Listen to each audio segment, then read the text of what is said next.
Gue yakin kalau kalian seumuran gue atau setidaknya pernah ngerasain masa kecil di era 90-an atau awal 2000-an, pasti punya satu kenangan indah yang sama. Kartun atau anime hari Minggu pagi.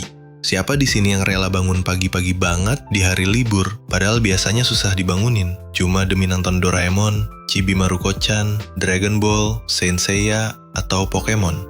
Itu tuh ritual wajib. Sarapan sambil mantengin TV, kadang sampai berantem sama adik atau kakak rebutan remote, sampai rela nggak mandi. Tapi sekarang, coba deh kalian nyalain TV di Minggu pagi. Apa yang kalian lihat?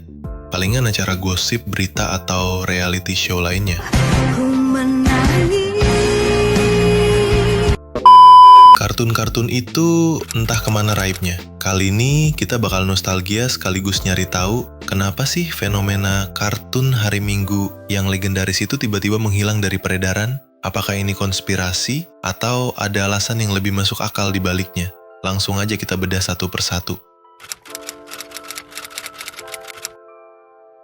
Alasan paling utama kenapa kartun atau anime hari Minggu makin jarang, bahkan nyaris nggak ada, adalah pergeseran pola konsumsi media.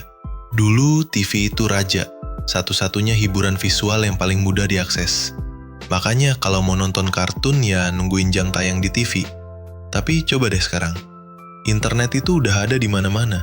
Anak-anak zaman sekarang itu udah akrab banget sama YouTube, Netflix, bahkan TikTok, atau platform sosmed lainnya. Mereka bisa nonton apa aja, kapan aja, di mana aja, pakai gadget masing-masing. Mau nonton kartun apa? Tinggal cari. Mau nonton ulang episode favorit? Tinggal play. Pada era digital, perilaku penonton, terutama anak-anak, udah berubah drastis. Mereka nggak lagi terikat sama jadwal tayang televisi.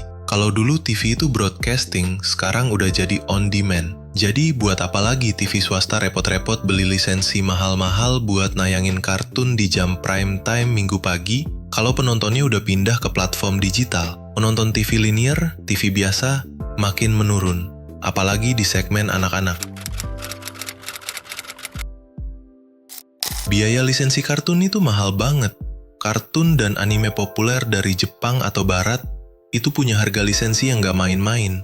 Stasiun TV harus bayar sejumlah besar uang untuk bisa menayangkan satu episode, apalagi untuk season panjang.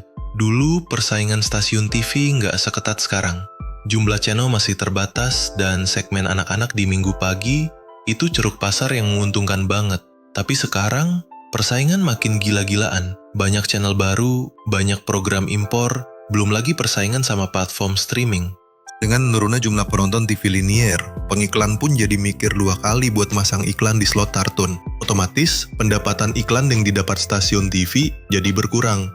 Kalau revenue berkurang tapi biaya lisensi makin mahal, ya jelas jadi nggak masuk akal bisnisnya. Mendingan bikin program sendiri yang biayanya lebih murah, atau tayangin acara yang bisa narik sponsor lebih banyak di jam itu.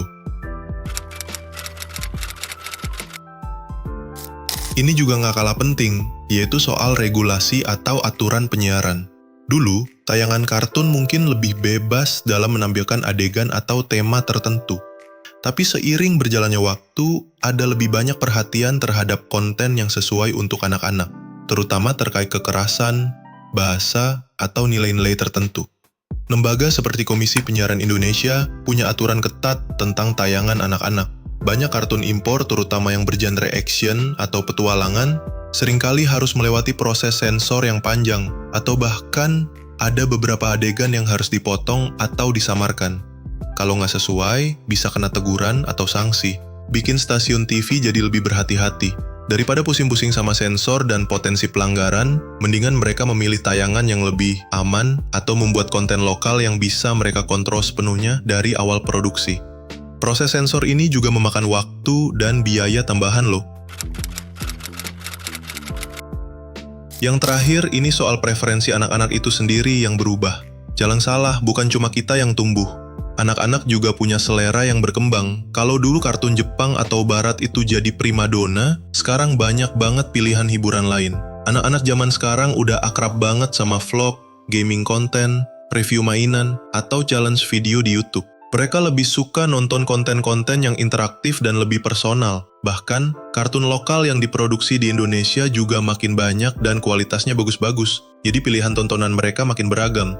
Orang tua juga jadi lebih selektif. Mereka mungkin lebih prefer anak-anaknya nonton tayangan edukatif daripada kartun-kartun yang kadang mengandung kekerasan atau nilai-nilai yang kurang sesuai. Jadi bukan cuma TV-nya yang berubah, tapi pasar penontonnya juga. Jadi hilangnya kartun hari Minggu itu bukan tiba-tiba atau tanpa sebab. Ini adalah hasil dari kombinasi faktor teknologi, ekonomi, regulasi, dan sosiologis. Apakah berarti kartun sudah mati? Tentu saja tidak. Kartun tetap hidup. Bahkan mungkin lebih hidup dari sebelumnya. Hanya saja platformnya yang pindah. Sekarang kita bisa mengakses ribuan kartun dari berbagai negara di ujung jari kita. Kita bisa nonton serial kartun favorit kita kapan aja kita mau. Mungkin sensasi nungguin di depan TV setiap minggu pagi itu nggak akan pernah kembali. Tapi kenangan itu tetap ada kan? Kenangan tentang bangun pagi dengan semangat, senyum-senyum sendiri lihat tingkah Doraemon, atau teriak-teriak nyemangatin Tsubasa. Itu adalah bagian dari memori kolektif masa kecil kita yang gak akan pernah tergantikan. Jadi, meskipun kita gak bisa lagi merasakan sensasi minggu pagi itu, setidaknya kita tahu alasannya, dan kita bisa nostalgia bareng-bareng di sini.